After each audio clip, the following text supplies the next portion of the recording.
लाडकी बहीण योजनेची महत्त्वाची अपडेट स्वतः महाराष्ट्र राज्याचे महिला बालविकास मंत्री आदितीताई तटकरे यांनी दिली आहे.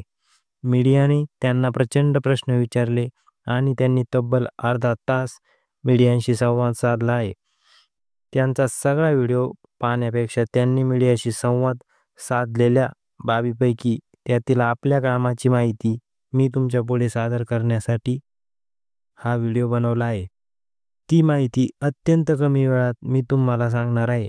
तर पहिला प्रश्न त्यांना विचारण्यात आला आहे की जे 26 लाख फॉर्म अपात्र झाले आहेत, हे कशामुळे आणि आत्ताच का झाले? पूर्वी का अपात्र झाले नाहीत? तर त्यांनी उत्तर देताना सांगितले आहे की IT विभाग म्हणजे माहिती तंत्रज्ञान विभाग, या विभागाकडे माहिती साठवण्याचे काम असते. तर या विभागाने लाडकी बहीण या विभागाला असे सांगितले आहे की 26 लाख महिला या अपात्र ठरू शकतात. त्या 26 लाख महिला कुठल्या ना कुठल्या कारणामुळे अपात्र होणार आहेत. त्यामुळे लाडकी बहीण विभागाने या 26 लाख महिलांची व्हेरिफिकेशन करण्यासाठी त्यांना जून महिन्याच्या हप्त्यापासून स्थगिती दिली आहे. त्यात आणखी स्पष्टीकरण देताना आदितीताई तटकरे म्हणाले आहेत की 26 लाख अपात्र महिलांमध्ये 14,000 पुरुष देखील सामील आहेत, ज्यांनी या योजनेचा लाभ घेतलेला आहे. यात काही महिलांचे बँक अकाउंट नसल्यामुळे त्यांच्या घरातील पुरुषांनी त्या महिलाच्या लाडक्या बहीण योजनेच्या फॉर्म भरतेवेळी स्वतःचे अकाउंट दिले आहे. असेही काही फॉर्म आहेत. या सर्वांचे व्हेरिफिकेशन होणार आहेत आणि प्राथमिक स्वरूपात काही महिन्यापूर्वीच अपात्र करण्यात आलेल्या आहेत. अशा सर्व बाबी लक्षात ठेवून व्हेरिफिकेशन हे लाडकी बहीण योजनेच्या विभागाकडून होणार आहे आणि ज्या महिला या पात्र ठरतील त्यांना पुन्हा लाभ सुरू होणार आहे.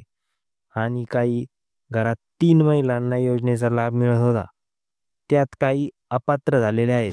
अशा महिलांना 3 पैकी कोणत्याही 2 महिलांनी पुन्हा तक्रार करणे गरजेचे आहे. म्हणजे तक्रार केल्यानंतर पुन्हा या 3 पैकी 2 महिलांना या योजनेचा लाभ सुरू करण्यात येणार आहे. पुढे बोलताना आदितीताई तटकरे यांनी सांगितले आहे की योजना बळकट करण्यासाठी आणि गरजू महिलांना लाभ भेटण्यासाठी सरकारने हे पाऊल उचलले आहे. ही योजना सरकारला कायमस्वरूपी चालू ठेवायची आहे. यासाठी व्हेरिफिकेशन ही करणे गरजेचे आहे. आणि शेवटी बोलताना त्यांनी सांगितले की योग्य महिलांना परत 100% लाभ सुरू करण्यात येईल आणि त्या महिला अपात्र ठरतील त्यांना या योजनेतून कायमस्वरूपी वगळण्यात येईल. म्हणजे ही योजना अधिक बळकट होईल. तर आपण आता येथेच थांबणार आहोत. आदितीताई तटकरेंचा 26 मिनिटाचा संवाद मी तुमच्या पुढे कमीत कमी वेळेत मांडला आहे.